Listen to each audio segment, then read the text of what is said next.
एक छोटे से कस्बे में शांत से मोहल्ले में एक 12 साल का लड़का अरसलान अपनी माँ के साथ रहता था। उसके पापा शहर में मजदूरी करते थे और महीने में एक बार घर आते थे। माँ ही थी जो हर दिन अरसलान के लिए एक पूरी दुनिया बन चुकी थी। नाश्ता, कपड़े, होमवर्क, दुआएं, हर बात माँ की थी।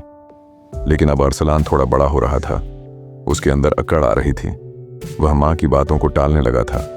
जब माँ कहती, बेटा पानी पी लो, बाहर गर्मी है, वह चिढ़कर कहता, माँ मुझे सब पता है। जब माँ कहती, जल्दी सो जाओ, सुबह स्कूल है, वह गुस्से से जवाब देता, आप हर वक्त टोकती रहती हैं। माँ चुप हो जाती थी, कुछ नहीं कहती, बस हल्की सी मुस्कान देती और फिर चुपचाप उसका बैग, कपड़े और जूते संभाल लेती। एक रात अरसलान गुस्से में बोला, काश आप एक दिन के लिए चुप रह जाएं ताकि मैं चैन से जी सकूं।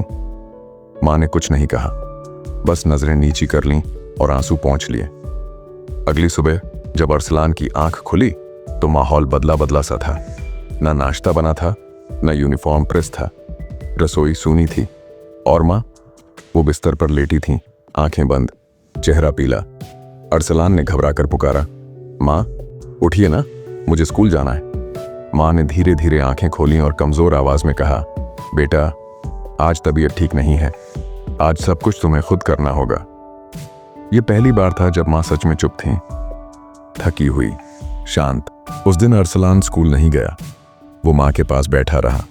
शाम को डॉक्टर आया, बोला, बहुत कमजोरी है, खून की कमी है, आराम जरूरी है। अब सब कुछ अरसलान को खुद करना पड़ता, खाना गर्म करना, कपड़े धोना, माँ को दवाई देना। धीरे धीरे उसके दिल में एक बदलाव आने लगा। उसे हर बात याद आने लगी, माँ का टोकना, डांटना, समझाना।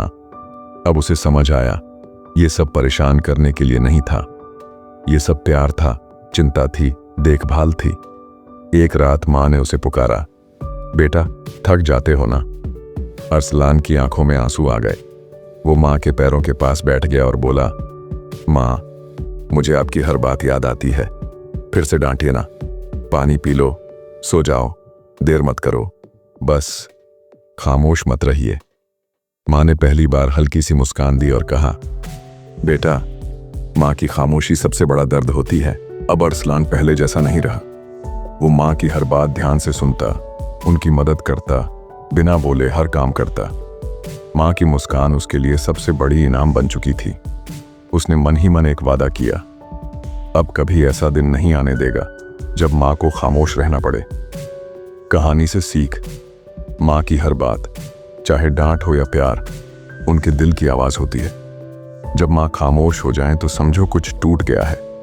उनकी बातों को इग्नोर मत करो, क्योंकि वो बातें एक दिन बहुत याद आएंगी, रुलाएंगी, और तब वो दोबारा सुनाई नहीं देंगी।